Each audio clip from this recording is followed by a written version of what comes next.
जय सिया राम। सनातन रहस्य में आप सभी का स्वागत है। सनातन धर्म के ग्रंथों में बताया गया है कि बुरे कर्मों का फल हमेशा बुरा ही मिलता है, चाहे वह इंसान हो या फिर ईश्वर। इसका एक उदाहरण माता सीता का है, जिसका जिक्र रामायण में किया गया है। दरअसल रामायण कई भाषाओं में लिखी गई है। अलग अलग रामायण में कई तरह की दंत कथाएं मिलती हैं, जिनसे कई लोग परिचित नहीं हैं। इस कथा के अनुसार माता सीता को एक तोते का श्राप मिला था, जिसकी वजह से उनको भगवान राम से अलग रहना पड़ा। पहले माता सीता को वनवास के दौरान रावण अपहरण कर लेता है और उसका वध करने के बाद माता सीता के साथ भगवान राम की अयोध्या में वापसी होती है। फिर धोबी की वजह से माता सीता को अलग रहना पड़ता है।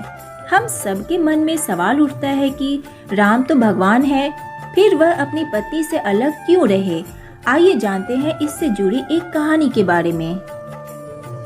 कथा के अनुसार माता सीता बाल्यावस्था में अपनी सहेलियों के साथ बगीचे में खेल रही थी। वहीं बगीचे में एक तोता का जोड़ा पेड़ पर बैठा था। तोता का जोड़ा भगवान राम और माता सीता के बारे में बातें कह रहा था। उनकी बातों को सुनकर माता का ध्यान उन पर गया। मादा तोता बोल रही थी कि अयोध्या के राजकुमार राम काफी प्रतापी राजा होंगे, उनसे माता सीता का विवाह होगा। तोते के मुख से भावी पति का नाम सुनकर माता सीता अचंभित हो गई। उन्हें अपने बारे में और जानने की इच्छा जागृत हुई, इसलिए उन्होंने अपनी सखियों से कहकर दोनों पक्षियों को पकड़ लिया। फिर उन दोनों को पुचकार कर पूछा कि भविष्य के बारे में इतना ज्ञान कहाँ से प्राप्त हुआ। तब पक्षियों ने बताया कि इससे पहले हम महर्षि वाल्मीकि के आश्रम में रहते थे, जहाँ हर रोज राम और सीता के जीवन के बारे में बताया जाता है। इसलिए उनको दोनों के बारे में हर चीज कंठस्थ याद हो गई है। सीता जी ने पक्षियों से कहा कि जिस जनक पुत्री सीता की तुम लोग बात कर रहे हो, वह मैं ही हूँ। मुझे मेरे और राम के बारे में और भी बातें जाननी हैं। तब नर तोता ने कहा कि हे सीता, आपका विवाह अयोध्या के राजा दशरथ के ज्येष्ठ पुत्र राम के साथ होगा और आपकी जोड़ी तीनों लोकों में सबसे अद्भुत होगी।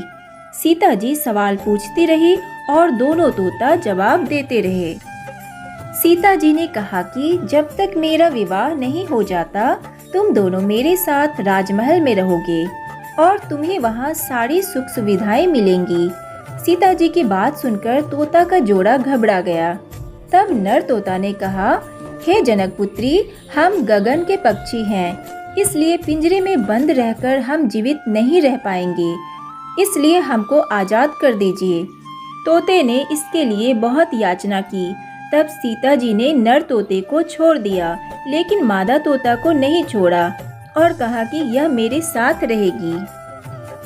नर तोता ने कहा कि मेरी पत्नी गर्भवती है, इसलिए ऐसे समय पर उसको जाने दें।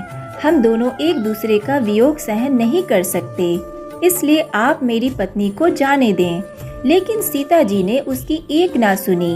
इस पर मादा तोता को बहुत गुस्सा आया और उसने श्राप दिया कि जिस तरह तुमने गर्भावस्था में मेरे पति से मुझको अलग कर दिया है, वैसे ही गर्भावस्था के दौरान तुमको भी पति वियोग सहना पड़ेगा। इतना कहते ही मादा तोता ने अपने प्राण त्याग दिए। मादा तोता के प्राण त्यागने के कुछ समय बाद नर तोता के पत्नी वियोग में प्राण चले गए। इससे माता सीता को बहुत दुख हुआ, लेकिन तब तक बहुत देर हो चुकी थी। बताया जाता है कि अगले जन्म में वही तोता धोबी था, जिसने माता सीता के चरित्र पर उंगली उठाई थी, जिसके बाद भगवान राम ने सीता का गर्भावस्था के दौरान त्याग कर दिया। तब माता सीता महर्षि वाल्मीकि के आश्रम पहुंची और वहां उन्होंने लव कुश को जन्म दिया। तो आज के लिए बस इतना ही। तो मिलते हैं बहुत ही जल्द एक नई कहानी के साथ। धन्यवाद।